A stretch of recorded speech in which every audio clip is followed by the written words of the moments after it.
नमस्कार दोस्तों, मैं आरोन हूं और आज मैं आपको वक्शीय रीढ़ की गतिशीलता सुधारना सिखाऊंगा। ठीक है दोस्तों, YouTube चैनल पर आने के लिए आपका बहुत-बहुत धन्यवाद। आज हम कठोर थोरैसिक स्पाइन या हमारी मध्य पीठ के विषय में विस्तार से चर्चा करने जा रहे हैं। अब मैं यह शुरू करना चाहता हूं कि कठोर वक्शीय रीढ़ आपकी बारबेल उठाने की तकनीक और प्रदर्शन के लिए क्यों इतना बुरा हो सकती है। मैं आपको 2 सरल तरीके दिखाऊंगा ताकि आप यह देख सकें कि यह आपके शरीर में कोई कमजोरी है या नहीं, और 4 तरीके सुझाऊंगा जिनसे आप अपनी थोरैसिक स्पाइन की गतिशीलता बेहतर बना सकते हैं। तो चलिए आज हम इस पर चर्चा करते हैं कि कैसे एक कठोर थोरैसिक रीढ़ आपके तकनीक व प्रदर्शन को सीमित कर सकती है। अब यह विशेष रूप से ओवरहेड उठाने के लिए सही है। अगर मैं अपने कंधों पर एक बारबेल रखता हूं, मान लीजिए कि मैं कोई भी ओवरहेड काम कर रहा हूं, मान लीजिए मैं जर्क पोजीशन में आ रहा हूं। जब मैं ऐसा करता हूं तो कुछ चीजें होनी चाहिए। मुझे आपकी ऊपरी रीढ़ को इतना लचीला बनाना होगा ताकि आपके कंधे के ब्लेड सही तरीके से और अधिक सहजता से हिल सकें। अब मैं इस कैमरे को साइड में ले जाकर आपको दिखाना चाहता हूं कि क्या होता है। यदि मेरे पास पर्याप्त थोरैसिक स्पाइन एक्सटेंशन नहीं है तो क्या होगा कि मेरी लोअर बैक को आर्च करना पड़ेगा। यहां से अगर मेरी थोरैसिक स्पाइन अच्छा एक्सटेंशन करती है और मेरी मिड बैक ऊपर फैलती है, बार सीधे ऊपर जाती है। अगर मैं ऐसा नहीं करता तो क्या होगा? तब निचली कमर को बार को स्थिर रखने और आगे गिरने से बचाने के लिए और ज्यादा मेहनत करनी पड़ेगी, क्योंकि अक्सर एक कठोर वक्शीय रीढ़ ऐसा करने की अनुमति देती है। जाहिर है कि यह थोड़ी अधिक अतिशयोक्ति है, लेकिन यह आपकी ऊपरी पीठ को गोल करने का कारण बनेगा और आपके कंधे की ब्लेड्स को पर्याप्त ऊपरी घुमाव की अनुमति नहीं देगा, जिससे आपकी बाहों को अच्छी स्थिति में आने नहीं दे पाएंगे। अगर आप जर्क्स, ओवरहेड प्रेस, स्नैच या कोई भी ओवरहेड लिफ्टिंग करना चाहते हैं तो आपकी थोरैसिक रीढ़ की हड्डी को पर्याप्त रूप से विस्तार की आवश्यकता होती है। यहाँ एक सरल प्रदर्शन है। घर पर यदि आप इसे देख रहे हैं तो अपने कंधों को गोल करें और शरीर को खराब किफोटिक स्थिति में लाएं। ये थोड़ी अतिशयोक्ति है। बाहें जितना ऊंचा उठा सकते हैं उठाइए, उतना ही उठा सकते हैं। ठीक से खड़े होकर दिखाएं। निचली पीठ को ज्यादा न झुकाएं, उसे सीधी और स्थिर रखें। अच्छे आसन में सीधे खड़े होकर अपने हाथ जितना अधिक ऊंचा हो सके उठाएं। ध्यान दें, मैं अपने हाथों को और भी ऊंचा उठा सकता हूं। मैंने बस इतना किया कि मैंने अपनी मध्य पीठ की झुकी हुई काइफोटिक स्थिति से सीधी अच्छी स्थिति में आ गया, जिससे मुझे थोरैसिक स्पाइन एक्सटेंशन मिला। अब जानें कि कैसे आप अपने शरीर की जांच कर सकते हैं ताकि यह पता लगाया जा सके कि थोरैसिक स्पाइन की घूमने की गति या विस्तार में कोई कमजोरी या समस्या तो नहीं है। आपको यहां करना यह है कि आपको जमीन पर बैठना है। यहां मैंने एक्स का निशान लगाया है। हम उस एक्स के बिल्कुल बीच में बैठने जा रहे हैं। अब यहां से आपको जो कार्य करना है वह यह है कि आप इस पीवीसी पाइप को अपने कंधों के ऊपर रखेंगे और फिर आपको इसे धीरे धीरे घुमाना है। जितना भी आप कर सकते हैं उतना इस दिशा में धीरे धीरे घुमाएं और फिर उस दिशा में भी इसी तरह से घुमाएं। अब आप ये देखने वाले हैं कि क्या वह पीवीसी पाइप उस एक्स के पार बिना रुके जा सकता है और क्या आपके पास दोनों तरफ बराबर समानता का स्पष्ट संतुलन है। यहां पर मैं जितना घूम सकता हूं उतना घूमूंगा। जाहिर है आप देख सकते हैं कि मैं उससे आगे जा सकता हूं और फिर हम दूसरी तरफ भी ऐसा ही करेंगे। यदि आप उस स्थिति तक नहीं पहुंच पा रहे हैं तो इसका तात्पर्य यह है कि आपकी वक्शीय रीढ़ की बाएं दाएं घुमाने की गति काफी हद तक पर्याप्त नहीं है। और जिस तरह से थोरैसिक स्पाइन काम करता है, यदि आप दोनों दिशाओं में पर्याप्त घुमा सकते हैं तो आपकी रीढ़ भी पर्याप्त विस्तारित हो सकती है। वह दोनों तरफ से समान रूप से कार्य करता है। इसलिए हम घुमाव की समस्याएं ढूंढकर और मापकर विस्तार के मुद्दों का आसानी से पता लगा सकते हैं। इसीलिए यह कम से कम 45 डिग्री है और आपको हर दिशा में 45 डिग्री तक पहुंचने में सक्षम होना चाहिए। अब मेरे सभी फिजिकल थेरेपिस्ट, एथलेटिक ट्रेनर और चिरोप्रैक्टर के लिए यह अक्सर क्वाड्रपेड में किया जाता है। इसीलिए यहां आपके थोरैसिक स्पाइन रोटेशन का परीक्षण करने का एक और तरीका है। आप इस तरह से एक स्थिति में बैठ जाएंगे, आपकी कोहनी आपके घुटनों के बीच जाएगी, फिर आप अपने दूसरे हाथ को अपनी कमर पर रखेंगे, फिर आप अपनी छाती को नीचे वाले जांघ पर फैलाकर जितना हो सके घुमाने की कोशिश करेंगे। यहां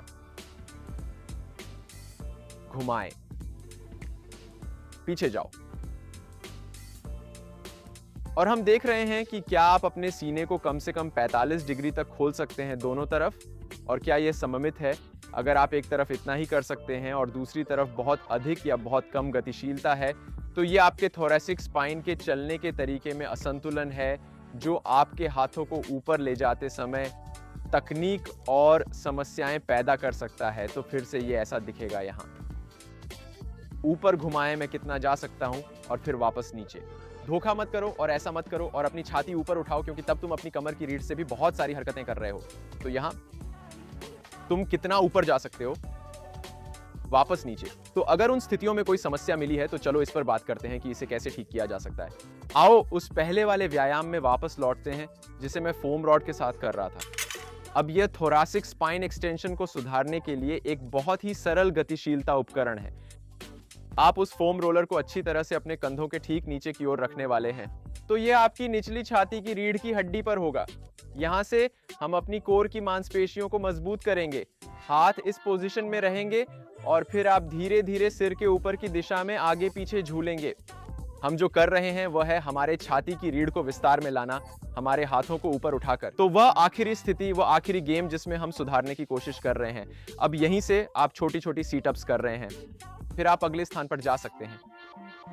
थोड़ा ऊपर नीचे कीजिए, विस्तार को सुधारने पर काम करते हुए इस तरह पीछे की ओर जाने की क्षमता। अब यहाँ एक सामान्य गलती है, लोग अक्सर ऐसा करते हैं, मैंने ये सारी गति आखिर कहां से प्राप्त की, बस इसे मेरी निचली पीठ से बाहर निकाला है, तो ये मेरे वक्षीय रीढ़ के लिए बिल्कुल मदद नहीं कर रहा है। आप यह सुनिश्चित करना चाहते हैं कि आप बस छोटे छोटे हलचलें कर रहे हैं और महसूस कर रहे हैं कि कहीं कोई हिस्सा थोड़ा कड़ा तो नहीं है, जैसे कि वह सही से नहीं हिल रहा। उस जगह पर कुछ समय के लिए रुकें। हर स्थिति में 15 से 20 बार अभ्यास करें, कोर को मजबूती से भरा हुआ रखते हुए।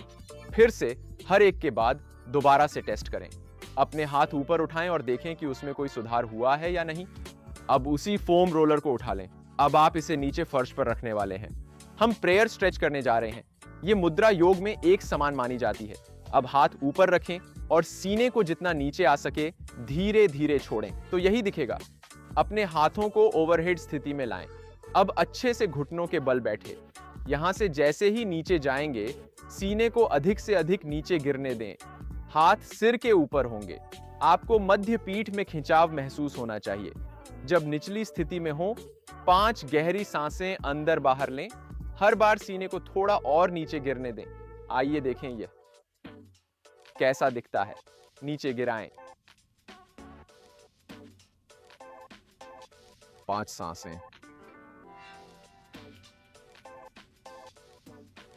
वापस ऊपर। मेरी मध्य पीठ में अच्छा खिंचाव लगता है जब मैं इन्हें करता हूं। यहां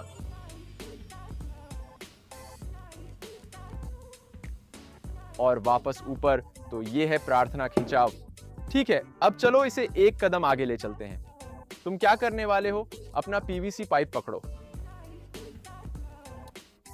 ये फोम रोलर से एक कदम ऊपर है। ये मेरे सबसे पसंदीदा तरीकों में से एक है थोरासिक रीढ़ के विस्तार के लिए।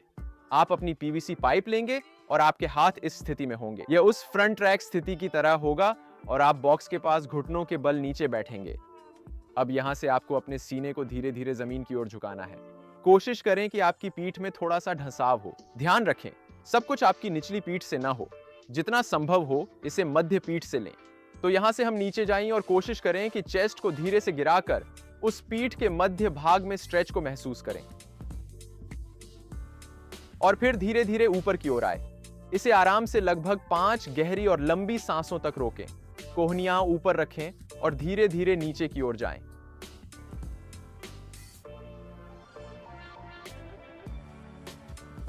और अब वापस इस स्ट्रेच के साथ। यह लैट्स को बढ़ाने के लिए प्रयुक्त बॉक्स स्ट्रेच की तरह ही दिखता है। इसमें 2 बातें थोड़ी अलग हैं।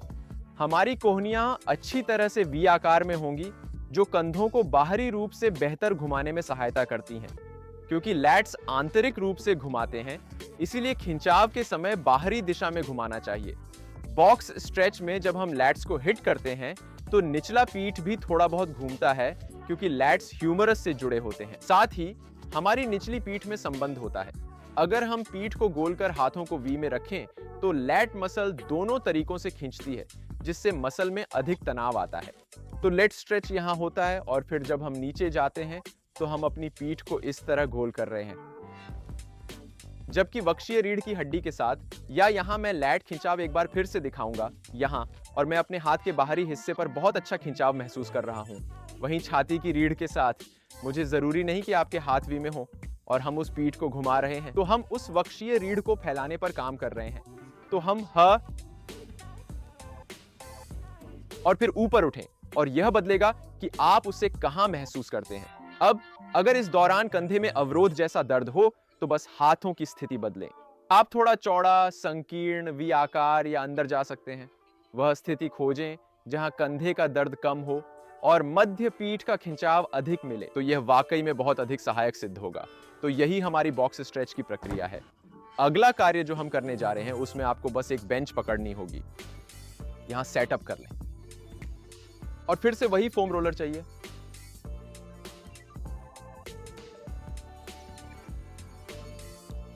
यह आपकी तैयारी है। आप इस स्थिति में बैठने वाले हैं। फोम रोलर को घुटनों के बीच में दबाना है ताकि निचले शरीर को स्थिर करने में मदद मिल सके। यहीं से अपनी पीठ पर बार रखें जैसे कि आप एक बैक स्क्वाट करने जा रहे हो। अब यहां से हम अपने कोर को इतनी मजबूती से कसेंगे कि हम ज्यादातर अपने मध्य पीठ से घूमें। मैं नहीं चाहता कि मेरी लोअर बैक ज्यादा घूमे, इसलिए यहां से हम जितना घूम सकते हैं उतना धीरे धीरे घूमेंगे। मध्य पीठ में खिंचाव महसूस होगा और जब आप अंतिम स्थिति में पहुंचेंगे आप अपने शरीर को धीरे धीरे नीचे की ओर घुमाने जा रहे हैं और फिर से ऊपर की ओर उठेंगे। आप देख सकते हैं कि क्या आप यह क्रिया थोड़ी और आसानी से और सटीकता से कर सकते हैं। नीचे की ओर और फिर ऊपर की ओर। शायद आप थोड़ा और नीचे जा सकते हैं और फिर ऊपर उठ सकते हैं। अब चलिए दूसरी ओर चलते हैं। हम अपने शरीर को दबा रहे हैं और उसे घुमा रहे हैं ताकि हम उस अंतिम स्थिति पर पहुंच सकें। वहां आपको थोड़ा और अधिक घुमाव और मोड़ की जरूरत है। फिर नीचे की ओर घुमाएं और फिर से मैं इसे ज्यादातर अपनी मध्य पीठ में करने की कोशिश कर रहा हूं, कमर में नहीं लाना चाहता। मध्य पीठ, थोरैसिक रीढ़ को लें, घुमाएं और मोड़ें नीचे और फिर ऊपर। आपकी थोरैसिक रीढ़ की यांत्रिकी उस रीढ़ को कई अलग अलग गतियों की अनुमति देती है। हमारे पास घुमाव है, साइड बेंडिंग है, फ्लेक्शन एक्सटेंशन है। ये एक्सरसाइज इसलिए अच्छी है क्योंकि ये हमें घुमाव और साइड बेंड की अनुमति देती है जिससे जोड़ खुलता है। उन विभिन्न जोड़ों को छाती के रीढ़ में सुधारने के लिए नीचे और पीछे घुमाएं और आप ऐसा प्रत्येक स्थिति में 2 से 3 बार कर रहे हैं। अब फिर से जैसे हर अन्य मोबिलिटी व्यायाम, यह बहुत महत्वपूर्ण है कि आप जांचें और फिर से जांचें कि क्या आप अपनी मध्य पीठ की गतिशीलता में सुधार करने में कुशल और प्रभावी हैं। क्योंकि अगर अंत में हम अपने व्यायामों में कुशल नहीं होते तो आप जिम में सिर्फ अपना समय बर्बाद कर रहे होते। तो अपनी एक्स के मध्य में फिर से बैठें। What's put. उस पीवीसी पाइप को दोबारा कंधों पर रखें, कोर को थोड़ा सा कसें और देखें कि घुमाव कितनी कर सकते हैं। देखें कि मैंने बस उन कुछ व्यायामों से कितना हासिल किया है। मैं एक और तरफ करूंगा, इस तरफ चेक करूंगा, जितना हो सके घुमाओ। आप देख सकते हैं कि बस थोड़ा और है और यह प्रत्येक के साथ केवल कुछ मिनटों की थोरासिक स्पाइन मूवमेंट का काम है। और फिर से बारबेल के नीचे लौटो, उसे सिर के ऊपर धकेलिए। देखें कि क्या आप अपनी बाहें अधिक स्वतंत्रता से चला सकते हैं एक अच्छी मुद्रा के साथ। यह थोड़ा लंबा वीडियो है। हमारे पास कुछ व्यायाम है, एक क्यों है, 2 परीक्षण और कई सुधारात्मक व्यायाम उपाय हैं। हमेशा परीक्षण करें, पुनः परीक्षण करें ताकि सही गतिशीलता व्यायाम को खोजने में सफल हो सके। उम्मीद है कि आज का वीडियो YouTube पर पसंद आया और अगर अगले सप्ताह कुछ और सीखना है तो बताएं। तब तक दोस्तों, सुखद स्क्वैटिंग।